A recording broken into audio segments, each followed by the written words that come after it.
Welcome back. This morning, the first steps to correct a design flaw in the Cross Bronx Expressway that hurt the communities that surround it. That's right. The goal is to right the wrongs that came with its construction decades ago, including the destruction of housing and whole communities mercilessly split in two by the roadway. Eyewitness News reporter Lindsay Tuckman is standing by live in Crotona Park with details. Hi, Lindsay. Hi, Tanya and David. The Cross Bronx Expressway essentially bisects the North and the South Bronx. It's right behind me here, and we're standing on the south side at this point. And if you know the history of New York, it was urban planner Robert Moses who conceived of the idea for this expressway back in the late 1940s. And now it is widely considered to have major negative impacts on the surrounding communities. So Bronx residents came together with the help of the Department of Transportation to come up with a plan to really reimagine the Cross Bronx and work towards a greener future surrounding this very highly trafficked highway. You know, if you've driven on it. The Department of Transportation today presented the early draft concepts to re-envision the expressway all the way from the Harlem River to the Hutchinson River Parkway. And the funding for the study for this plan is coming from a $2 million federal grant.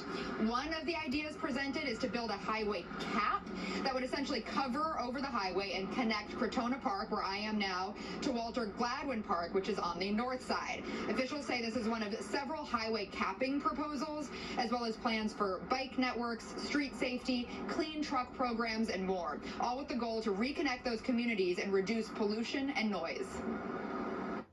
Recognizing the dark history that the Cross Bronx has been for this borough for decades. Systemic racism, dividing communities of color, residential communities that deserved so much more. The Bronx has been plagued with the congestion of diesel truck traffic on the Cross Bronx.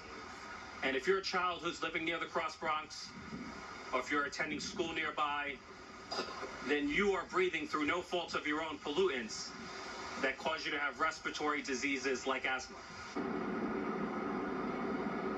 Now, these proposals are still in the early stages. There will be 3 public engagement workshops coming up for Bronx residents to provide their input on the proposals. One is next Wednesday. The DOT says it does not have funding secured once that actual proposal is approved, but it says it is looking into getting funding from the city, the state, or the federal level. Live in Crotona Park, Lindsay Tuckman, Channel 7 Eyewitness News. Thank you, Lindsay.